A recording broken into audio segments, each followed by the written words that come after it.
네, 시청자 여러분 안녕하세요. 매주 목요일 오후 5시 30분마다 여러분을 장외 주식의 세계로 안내하겠습니다. 저는 장외 주식 상식 투자 진행의 이화선입니다. 한 주 동안 어떤 시장도 여러분 보고 계셨을까요? 일단 가장 큰 이슈가 있었습니다. 저희 장외 주식 시장에서 계속해서 말씀드렸던 부분은 사실 오아시스에 대한 부분이었습니다. 가장 기대를 모았고 대여가 될 수 있을까? 국내 첫 이제 유통 쪽에 있어서 크나큰 기대감을 모았던 부분이 있었는데요. 오아시스 쪽마저 너마저 철회라니 이런 부분에 있어서 참 많은 무거움을 느끼며 오늘 이 시간 저도 기다리게 됐던 것 같습니다. 따라서 오늘 다채로운 이야기 좀 나눠볼 테니까요. 함께 하시면서 시장에 대한 방향성 그리고 장외 주식에 있어서 정말 투자의 기회 어디서 더 찾아볼 수 있을지 더 많은 이야기 나눠보도록 하겠습니다. 한국장외주식연구소 소영주 소장님 나와주셨고요. 바로 인사드립니다. 소장님 안녕하십니까? 네, 안녕하세요. 예, 정말 깜짝 놀랐습니다. 네, 오아시스에 대한 이야기를 좀 해야 될 것 같은데. 네, 그렇습니다. 우리가 이커머스 시장 상장 예. 1호를 기대했고 그래도 상반기 가장 큰 대우주로서 이커머스 시장의 앞으로 방향점이 될 오아시스가 끝내 상장세를 결정했습니다. 결정적으로 기관 수요 측의 승행에 실패했고 공모가 대비해서 밴드가 대비 하회하는 기관들의 흥행이 참패로 이어지면서 끝내 이커머스 1호 상장은 다음으로 미루게 됐습니다. 오아시스의 가장 결정적 상장세의 원인은 무엇보다 바로 구주 매출이 될 것 같습니다. 두 번째로 현재 이커머스 시장, 특히 증시에 침체되어 있는 모습, 이커머스 시장이 계속적으로 밀리면서 적자 성장 기업들의 한계점, 그러나 오아시스는 기본적으로 흑자 기업이었습니다. 그러나 앞으로 성장성에 대한 기대감이 그렇게 높게 기관들로부터 호응을 받지 못했습니다. 결정적으로 이 구주 매출이라는 것은 이 공모주 주식시장의 가장 큰 발목을 잡는 원인이 되고 있습니다. 마찬가지로 오아시스도 이 구주 매출에 무릎을 꿇고 말았습니다. 다시 한번 오아시스는 볼륨을 키워서 매출액을 증대시키고 다시 한번 내년 정도의 상장을 도전할 것으로 예상해 보고 있습니다. 네, 구주 매출이 일정 부분 좀 발목을 잡을 수 있을까 우려가 없었던 것은 아니었는데 결국엔 이렇게 상장 철회 이슈가 나오고 나니 구주 쪽에 있어서 좀 책임을 돌리고자 하는 그런 부분도 보여집니다. 앞으로 흐름들 지켜보면서 진짜 이쪽 시장에 있어서의 또 재기는 언제 노릴 수 있는 것인지 저희는 좀 지켜봐야 할 과제가 되었네요. 오아시스 이야기 좀 나눠봤고요. 이어서 증권플러스 비상장 삼성증권의 제휴 관련해서 기업 분석 리포트를 내놓는다라고 하니까 이게 또 우리가 또 살펴볼 수 있는 또 하나의 자료처가 될 수는 있겠네요. 네, 그렇습니다. 그동안 이 비상장 주식, 장외 주식은 정보의 비대칭이었습니다. 예. 그래서 일반 개인들이 정보에 접근하기 되게 어려웠는데 이 증권플러스 비상장이 삼성증권과 제휴하면서 삼성증권의 전문 애널리스트들이 비상장 주식을 탐방한 결과들을 리포트로 작성해서 비상장 주식에 투자하는 개인들에게 상당히 좋은 자료를 제공할 것 같아서 상당히 개인적인 입장에서는 반기는 입장이다 이렇게 말씀드리겠습니다. 네, 그렇죠. 사실 정보 싸움이잖아요. 근데 이런 거에 있어서 기업 분석 리포트를 제공한다라고 하니까 꼼꼼하게 챙겨보는 것도 나쁘지 않아 보입니다. 자, 이어서 이제 바이오 쪽에 있어서의 IPO는 또 어떤지 사실 기대감 모으는 기업들도 곳곳에서 좀 있다라는 부분 소장님과 좀 얘기를 했었던 부분이 있었는데요. 네. 어떻게 보실까요? 바이오 쪽입니다. 그렇습니다. 그동안 상당히 그 혹한기를 보냈습니다. 예. 힘들었죠. 바이오가 특히 비상장 주식에 있는 바이오 주식들은 재투자가 이루어지지 않는 상태에서 정말 어려운 시기를 보내고 있습니다. 작년에 상장을 청구했던 기업들도 상장이 지연되면서 상당히 곤욕을 치렀고 주식도 가장 많이 떨어진 종목 중 하나가 바이오 주식이었습니다. 그러나 2023년이 되면서 요 근래 들어가는 바이오 주식들이 상당히 선전을 하고 있습니다. 바이오 청구하는 공모주 기업들이 서서히 살아나는 모습을 보이면서 희망을 좀 걸어보는 2023년을 기대해 보겠습니다. 네, 좋습니다. 희망적인 부분, 좀 기대해 볼 만한 부분, 바이오 쪽에서 또 나올 수 있을지 지켜보겠고요. 이어서 이노진이라고 이제 탈모 또 피부 케어 제품 업체로 보여집니다. 이노진에 대한 일반 청약도 흥행에 성공했다라는 소식인데요. 네, 그렇습니다. 우리가 기관 수요 측에서 상단, 공모가 밴드 상단이 3,000원에 예. 결정이 됐습니다. 그 후에 일반 청약마다 1644대 1 대성공을 기록했기 때문에 앞서 말한 대로 바이오 주식에 대해서 청신호를 알린 종목이 2023년 이노진 주식이 될 것 같습니다. 앞으로 상장을 앞두고 있기 때문에 상장 후에도 좋은 소식을 기대해 보겠습니다. 네. 상장 이후에 과연 어떤 성적표를 또 거머쥐게 될지. 최근에 IPO 시장 쪽에서 이제 뭐 따상이라는 용어도 솔깃솔깃 보이고 있기도 해서요. 추가적인 흐름도 저희도 성적표 같이 기대를 해보겠습니다. 자, 최근에 이제 비상장 벤처 스톡 옵션에 있어서 와, 최대 9천 명에게 5천억 원을 발행했다라는 부분인데요.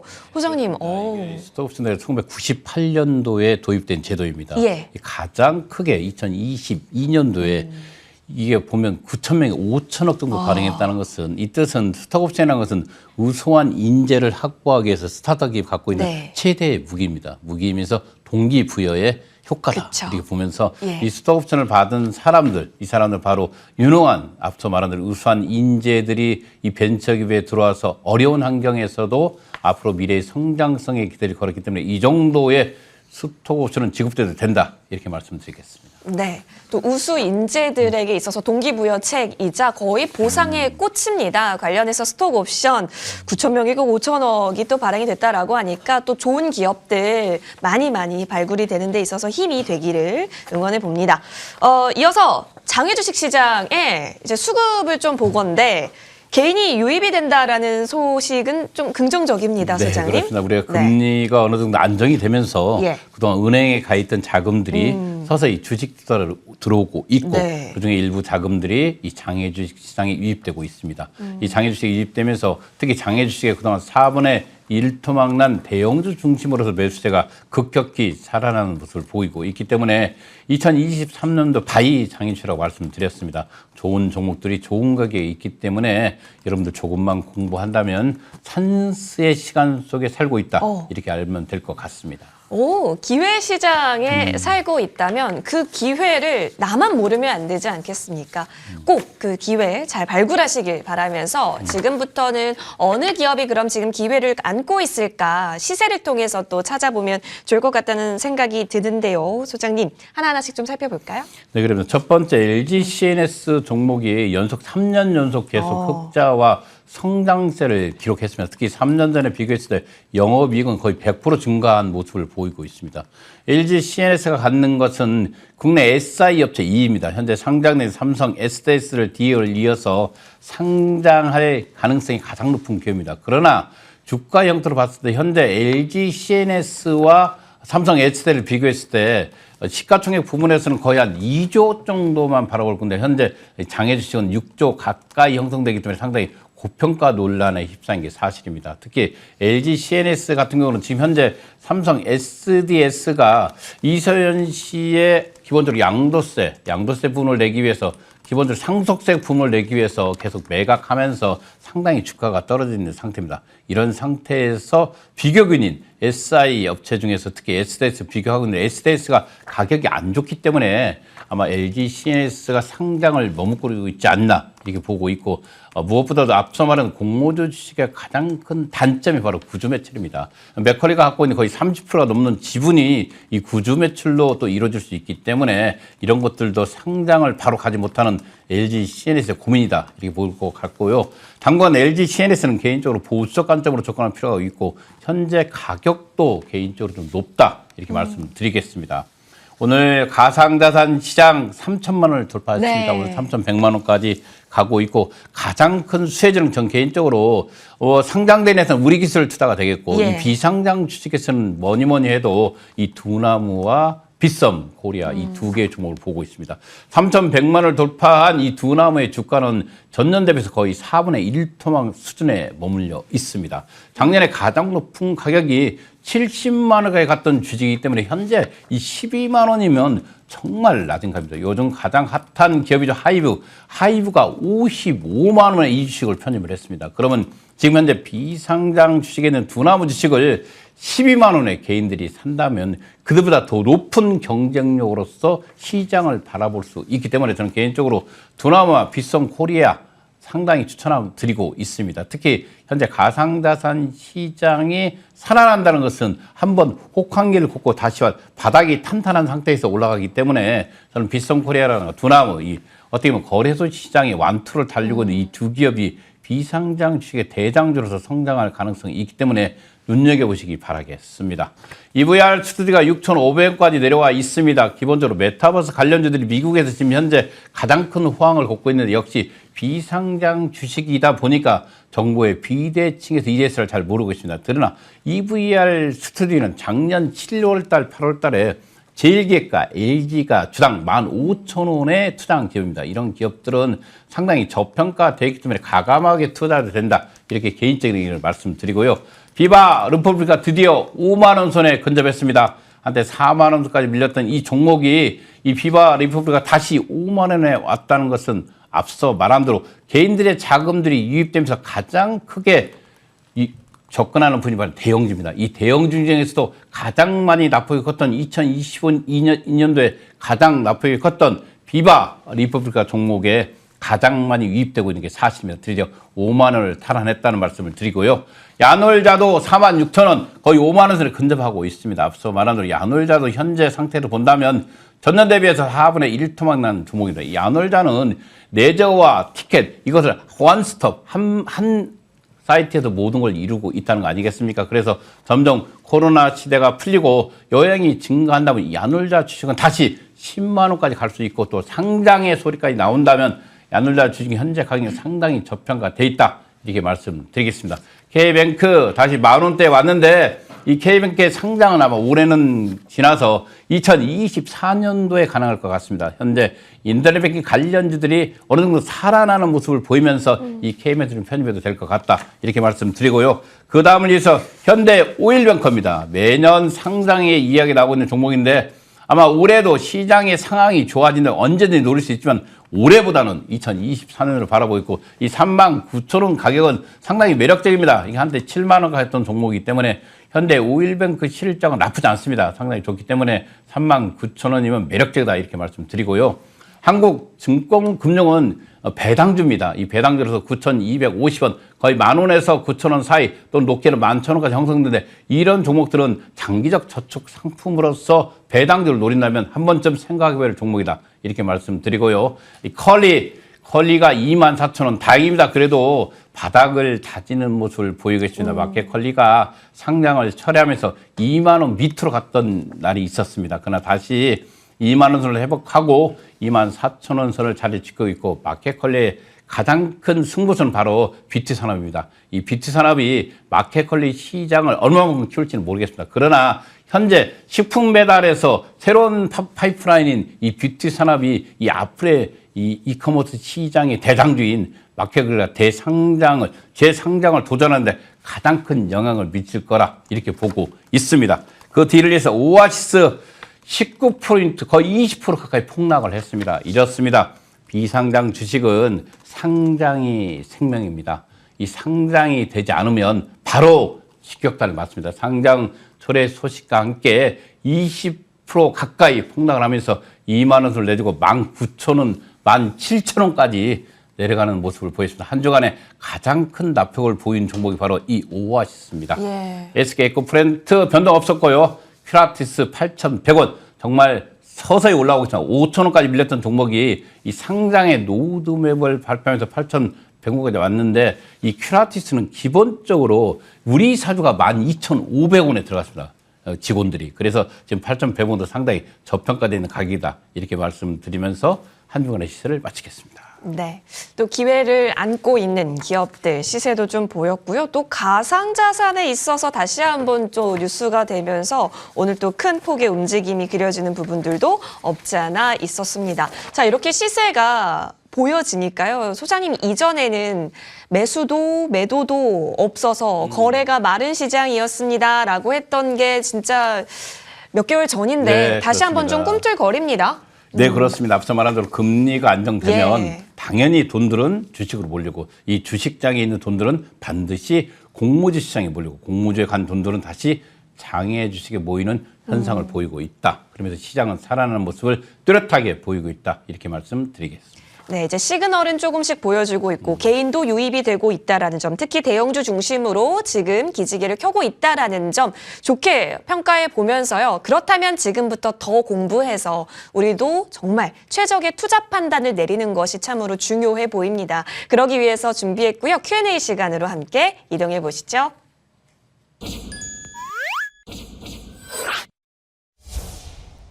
아, 이제 좀 시장이 살아나고 있다라고 하니까 네. 열공하고 싶다라는 그 의지도 네, 샘솟는데요.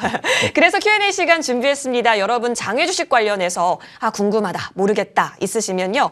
혼자 끙끙 앓지 마시고 저희 쪽에 문의를 해주시면 되겠습니다. 유튜브 댓글창 지금 굉장히 활발하게 펼쳐지고 있고요. 그리고 더불어서 머니투데이 방송 시청자 게시판에 남겨주셔도 저희가 다 찾아서 하나씩 답변 도와드릴 수 있도록 하겠습니다. 이 기회 놓치지 마세요. 그러면 첫 번째 질문부터 열어봅니다. 공모주 시장이 살아난다고 하는데 그럼 장외 주식도 좋아지나요? 당근입니다. 당근입니다. 당근입니다. 기본적으로 앞서 있는 선행 시장이 바로 예. 공모주 시장입니다. 장외 주식의 선행 시장이 살아난다면 반드시 장외 주식은 살아납니다. 여러분들 지금 현재 장외 주식이 전년 대비해서 4분의 1 토막난 시장입니다. 가장 찬스가 많은 시장, 이 장외 주식 살아납니다. 그렇죠. 지금 장외 주식에서 또 활발한 부분들은 사실 이전에도 말씀을 드렸는데 공모주 쪽에 있어서도 여러분 느끼실 거예요. 최근에 상장하면 거의 다 대부분 좋은 성적을 네, 내놓기 그렇습니다. 때문에 예. 장외 주식에 있어서도 그 눈이 쏠리고 있다라는 점 정리가 됩니다. 자, 두 번째 질문으로도 넘어가 봅니다. 장외 주식 시장에서도 왜 우리 호가창 보면 1111 이런 것처럼 네, 단주 매매 예. 이런 것들이 또 가능한가요? 네, 그렇습니다. 이 장외 주식도 이제 한 주 거래도 가능합니다. 실은 장외 주식 이제 토건증권이 통과되고 난 이후에는 네. 이 픽셀 투자, 조각 투자가 이르자 0.01 소수점 투자도 가능한 게 바로 장외 주식입니다. 이 장외 주식은 기본적으로 개인들이 접근하기 어려운 미반영 조건 형태도 우리 사도 조합이라든가 또는 사모펀드 형식으로 이제 투자할 수가 있는 시장입니다. 그래서 이 장외 주식은 투자의 형태가 상당히 다양해져 있습니다. 그래서 비상장 주식, 장외 주식은 우주의 주식이 아니라 누구나 쉽게 접근할 수 있는 주식이다. 이렇게 말씀드리겠습니다. 예, 누구나 접근 가능하다. 저 멀리 어려운 그런 시장이 아니다라는 점, 당연히 일주 거래도 가능하다라는 부분 답변 받아봤습니다. 이어서 다음 질문도 열어봅니다. 자, 장외 주식 시장에서도 투자 조합 결성해서 투자가 가능한가요? 당연합니다. 앞서 말한데 우리가 지금 현재 시장에서 서울 로보틱스 종목이 상당히 비쌉니다. 네네. 공모가 기본적으로 이게 자본금이 1,000만 원대 안 되는 종목이기 때문에 이런 종목으로 개인들이 한 주 사기가 되게 어렵습니다. 이런 데는 투자 조합을 결성해서 투자를 해도 무방하다. 그래서 장외 주식은 이제는 돈이 많아서 투자하는 시장이 아니라 돈이 작아도 투자할 수 있는 시장이다. 이렇게 인식하면 좋겠습니다. 예. 자, 일단 투자조합 결성해서 가능한 부분, 그러니까 좀 구하기 어렵다거나 거래 자체가 성사되기 어려운 점에 있어서는 이렇게도 가능하겠구나 또 힌트 얻어갑니다. 다음 질문으로 넘어가 보겠습니다. 자, 요즘 IPO 시장 분위기 좋은 것 같은데, 결국 나왔습니다. 오아시스 왜 상장을 철회한 걸까요? 결정적으로 요즘 기본적으로는 첫 번째는 IPO 공모주 시장이 좋지 않습니다. 특히 대형주에 대해서. 두 번째로 뭐냐면 기관의 수요책이 흥행에 참패하지 않았습니까? 앞서 말한 대로 기관의 흥행 참패는 이 청약의 흥행 참패로도 이어지기 때문에 앞서 먼저 또한 기본적으로 오아시스가 갖는 공모 밴드가가 있습니다. 거기에 50% 가까이 넘게 하회해서 공모가 결정되면서 기투자한 우리가 FI라고 해서 재무적 투자자로부터 승인 절차를 득하지 못했습니다. 그래서 오아시스가 현재 상태에서는 기본적으로 기존에 투자한 사람들 거의 3만 원이 평균 단가라고 보면 되거든요. 기간 단가들. 마지막으로 투자한다고 해서 3만 원 넘는데 15,000원 선에서 공모가가 결정된다면 이들이 쉽게 허락을 하지 않습니다. 그래서 기본적으로 시간을 주고 더 지켜보자. 그리고 차라리 현재 상태보다는 좀 더 파이를 키워서 재상장에 도전하는 게 낫겠다. 이렇게 결정한 모양입니다. 그러나 개인적으로 현재 이커머스 시장이 앞으로 미래의 성장성을 잘 예측할 수가 불가능합니다. 그런 상태에서 저는 작년에 이 소카가 상장한 걸 잘했다고 생각하고 있고요.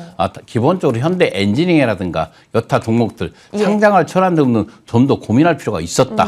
지금 시장이 작년보다 올해가 좋다는 보장은 없습니다. 이런 상태에서 특히 이런 벤처기업들, 적자 성장 기업들은 현재 자금들이 상당히 필요합니다. 이런 상태에서 오아시스의 현재적 자금으로 1년 이상 갈 거라고 보고 있지만 더 많은 성장성을 위해서 상장을 가는 게 맞았다. 이렇게 보고 있는데 결정적으로 상장을 철회했고 내년까지는 1년 가까이는 기다려야 됩니다. 그러나 개인들 입장에서는 상당히 안타까운 현실이다. 주식이 앞서 말한 거의 20% 가까이 폭락하지 않았습니까? 오아시스의 상장을 바라보고 장외에서 투자한 개인들은 낭패한 상황이다. 이렇게 말씀드리겠습니다. 네. 더 많이 전진하기 위해서 지금 몇 보 후퇴했다라고 판단해도 될지, 또 컬리와의 또 선의의 경쟁을 펼칠 수 있는 다시의 장이 또 마련이 되었습니다. 이기는 편 내 편이라는 네, 마음으로 맞습니다. 예. 저희 좀 지켜보도록 네, 할게요. 예, 예. 네, 오아시스 이야기 좀 남아봤고요. 이어서 다음 질문 넘어보겠습니다. 저는 지금 1년째 11번가를 보유 중인 투자자입니다. 오아시스 철회에 또 여파를 받을지 이커머스 종목들이 위축될까 봐 걱정입니다. 그렇습니다. 앞서 말한 컬리가 철회되면서 위축됐습니다. 여기에 오아시스마저 철회하면서 당연히 위축됩니다. 거래가 위축되고 냉각기가 상당히 지속될 가능성이 있습니다.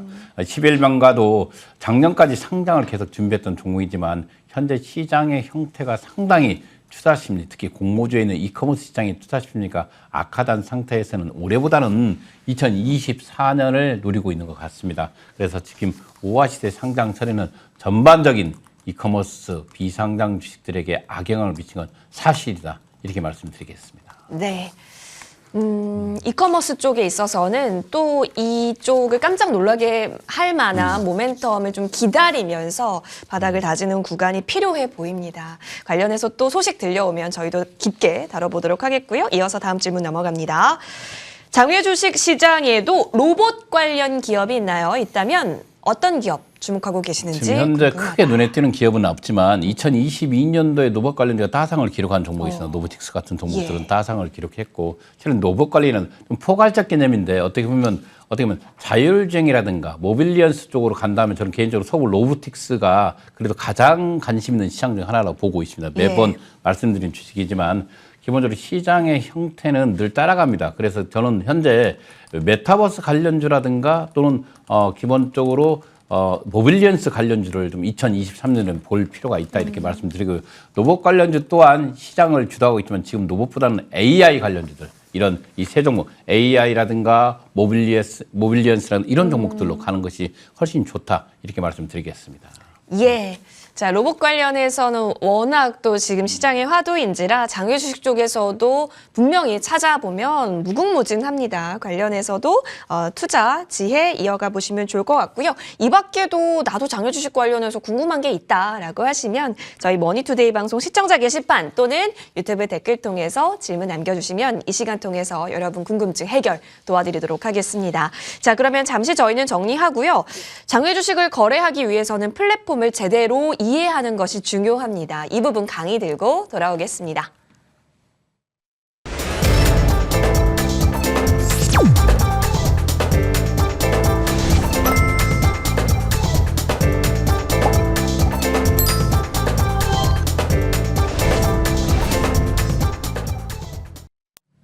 네, 여러분 장외 주식이라고 해서요. 저 멀리 있는 게 아니다라고 우리 소영주 소장님께서 누누이 이야기를 해주고 계십니다. 일단 여러분 장외 주식을 거래하기 위해서는 뭐부터 해야 하지가 가장 많이 하는 질문이라고 하는데 소장님 맞나요?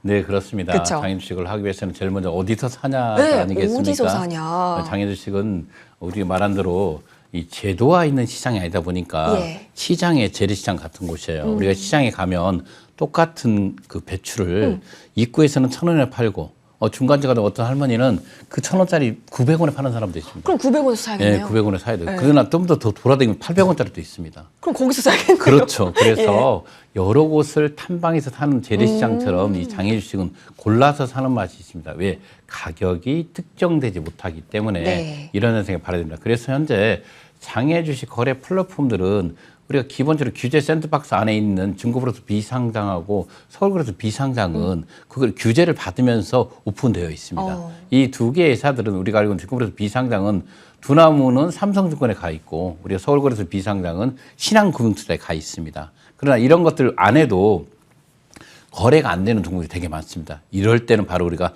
사설 사이트인 38 커뮤니케이션이라든가 피스타, 이 제이스탁으로 옮기고 있습니다. 특히 사설 사이트 같은 거는 1:1 직거래 방식이다 보니까 여기서 잘못된 거에 사기 거래라는 말이 있는데 요즘 그런 게 거의 제로입니다. 네. 이유는 간단합니다.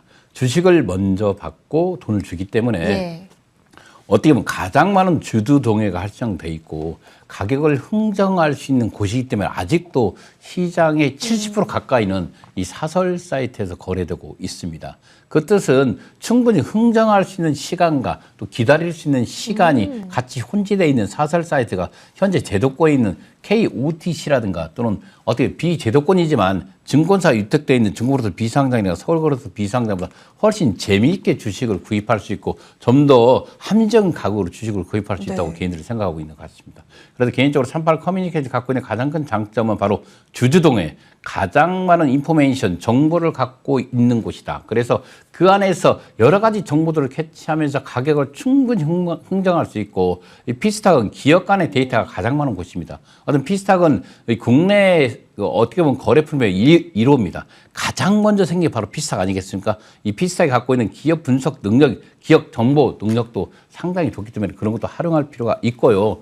또 기본적으로 제이스탁 같은 경우는 새롭게 출범한 사이트입니다. 예전에선 넘버원을 달렸던 거래 플랫폼이었는데 다시금 새로운 인수자가 새롭게 리뉴얼을 해서 새롭게 지금 보이고 있는데 상당히 공격적으로 주식의 가격의 형태를 보이고 있기 때문에 이런 사설 사이트 눈여겨보고 저는 개인들이 이 장애 주식을 처음 시작하는 분들에게 반드시 KOTC를 가라고 말하고 있습니다. 네. 이게 KOTC가 가장 안전한 거래다. 일반 주식 거래처럼 거래가 가능하고 국내 유일한 제도권에 있는 시장입니다. 그래서 양도세, 개인들에게 양도세 부분도 면제되는 게 바로 KOTC 아니겠습니까? 그래서 다만 KOTC의 단점이 147개, 거래되는 종목이 작다는 건데 네. 일반 개인들이 제일 먼저 접근할 때는 저는 개인적으로 KOTC를 선호해 주시고요.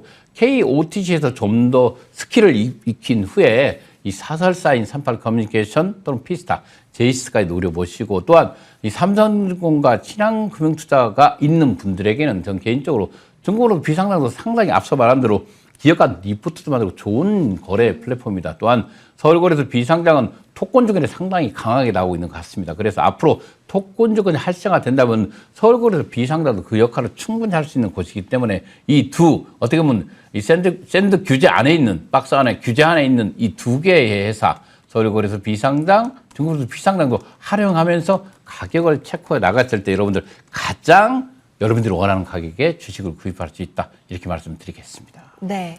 플랫폼별로의 특징도 있습니다. 뭐 말씀해 주셨지만 이제 안전을 조금 더 따진다라고 했을 땐 당연히 KOTC 빼놓을 수가 없겠지만 내가 원하는 기업이 KOTC에는 또 되어 있지 않았을 수도 있기 때문에 이 부분도 고려 사항이겠죠. 따라서 각 플랫폼별로의 특징을 잘 이해하시고 숙지해 보시고 또 거래까지 시도해 보시면 많은 도움 되실 거라고 생각이 듭니다. 자, 이렇게 플랫폼 이해해보는 시간 저희 가져봤습니다.